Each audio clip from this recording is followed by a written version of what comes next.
What's going on? Vincent Rapisardi, BigBlueUnbiased.com.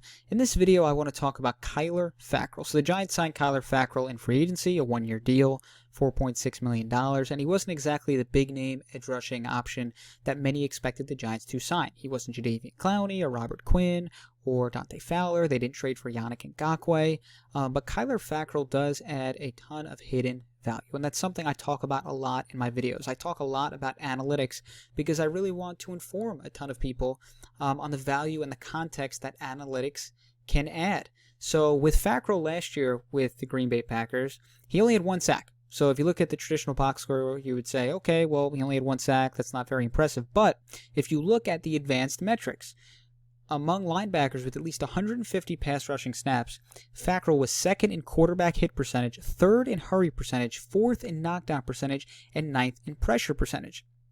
He also had a pass rush win rate of 18%, which was better than Marcus Golden, Kyle Van Noy, and Bud Dupree. And I'm not saying that he's better than those players or he's a better edge rusher or better pass rusher than those guys, but I want to use that as a reference so that you understand what 18% pass rush win rate even means. He was also above the league average when it came to being double teamed. So he was double teamed a lot, and he had a strong pass rush win rate. He was an effective pass rusher last year, and he only played 40% of snaps. So again, he's not that traditional starting edge rusher that you can expect to just step in and play 80% of snaps. He's not going to be that kind of guy, but when he is on the field, he's efficient. Now, he also has a past with Patrick Graham, who's the current Giants defensive coordinator. Patrick Graham was with the Green Bay Packers in 2018. Fackrell was on that team, and Fackrell had 10.5 sacks that year. He actually led all linebackers in sack percentage that season. And even in that season, he only played 59% of snaps, so he still wasn't a traditional starter, and he still put up a high sack total and a good amount of quarterback pressures, 18 quarterback pressures, 12 quarterback hits, so he was productive even in kind of that limited sample size that he had. Now, a lot of people are going to be, they're going to say, well, if he's so good, right, he's such an effective pass rusher, well, why did he only sign a one-year deal for less than $5 million? Well, couple things. Like I said, he's not a traditional starter. He's never played more than 59% of snaps in any single season. So you're not going to pay a guy big-time money when he's never been a full-time starter. He also got overshadowed last year. They signed Zadarius Smith, Preston Smith, last offseason in Green Bay. So his playing time dwindled down again from 59% in 2018 to only 40% in 2019. So he lost some playing time. And at the end of the day, the traditional box score stat of sacks, 16.5 sacks over the course of 4 seasons, a lot of general managers and teams, they're going to look at it and say, okay, well, it's not that impressive over 4 years. Why would we pay a guy big-time money on a long-term deal? So those are kind of the reasons as to why Fackrell didn't get that big-time contract. But at the same time, for a guy that's getting paid less than $5 million, he brings a decent amount of value to the Giants' defense. Hidden value that you probably wouldn't have even noticed if I didn't bring it up. So this play specifically is what I'm talking about when it comes to hidden value. Fackrell's not going to get a sack. He's not going to get a tackle. It's not going to turn into an interception. None of the traditional box score stats. But at the same time, he gets pressure on the quarterback. He gets a quarterback hit. He forces an incompletion. So he's lined up on the left side of your screen here as an edge rusher. And I'm going to show this play, and I'll slow it down when he gets pressure on the corner.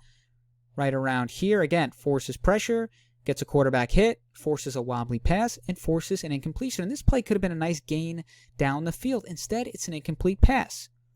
So I'll go back to it once more. Again, he forces pressure, which is an advanced metric. He gets a quarterback hit. It's an advanced metric. And he forces an incompletion. And instead of this play being a nice gain down the field, it's nothing for Carolina.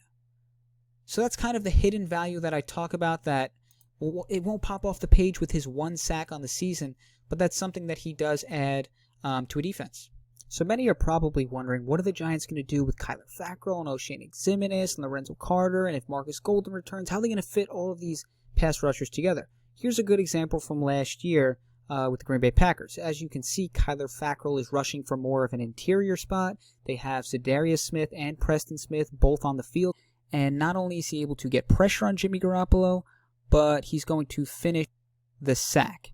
And the reason why this is important is the Giants can have Fackrell on the field with O'Shane Ximines and Lorenzo Carter, and they can have three guys like that on the field to rush the passer, and he offers them the flexibility where he doesn't have to rush from the edge. He can rush from more of an interior spot and still create a pass rush. So overall, Kyler Fackrell offers the Giants an interesting pass rushing option to go along with Lorenzo Carter, O'Shane Ximines, and potentially Marcus Golden if he returns to the Giants.